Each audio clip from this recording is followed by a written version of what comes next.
اور جب اس سے کہا گیا بھئی حضور نبی پاک صلی اللہ علیہ وسلم کو تو آخر نبی اللہ پاک نے قرآن کریم میں فرمایا ہے، تو تم کیسے کہتے ہو کہ میں بھی نبی ہوں؟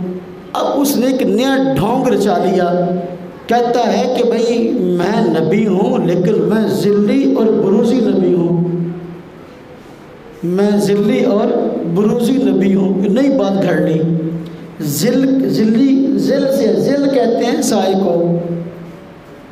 وہ کہتا تھا کہ یعنی میں مستقل نبی تو نہیں ہوں لیکن میری نبوت حضور نبی پاک صلی اللہ علیہ وسلم کی نبوت کے زیر سایہ ہے۔ لو، اور اس نے کہا کہ میں بروزی نبی ہوں۔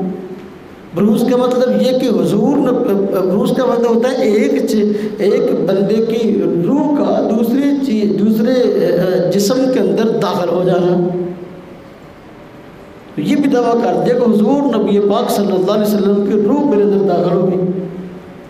تو ذل اور بروز کا شاخسانہ تیار کیا اور اس شاخسانے کی آڑ میں نبوت کا دعویٰ کر دیا اور کہا کہ میں نبی ہوں، کہ میری نبوت حضور نبی پاک صلی اللہ علیہ وسلم کے زیر سایہ ہے۔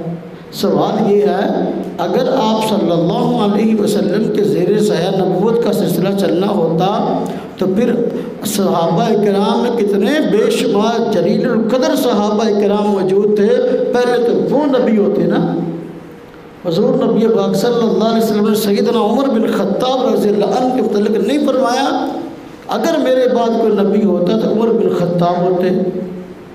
تو اگر نبوت کا سلسلہ چلنا ہوتا تو ذیل بروز کا معنی کو ٹھیک ہوتا اور یہ اصطلاح کوئی باغیانہ اور کفریانہ نہ ہوتی اور یہ نظریہ اسلام کا نظریہ ہوتا تو پھر عمر بن خطاب تو نبی ہوتے۔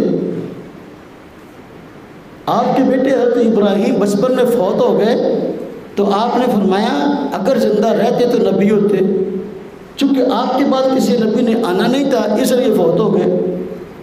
تو میرے بھائیوں، میرے دوستوں، میرے عزیزوں، مرزائیوں نے یہ نظریہ گھڑا اور ان کو یہ نظریہ مرزا قادیانی نے دیا کہ حضور نبی پاک صلی اللہ علیہ وسلم کے بعد نبوت جاری ہے اور آپ صلی اللہ علیہ وسلم کے زیر سایہ نبی ہوگا۔ ایسی کوئی اصطلاح اسلام میں نہیں، سیدھی یہ اسلام کے ساتھ بغاوت اور اسلام کے خلاف سازش ہے۔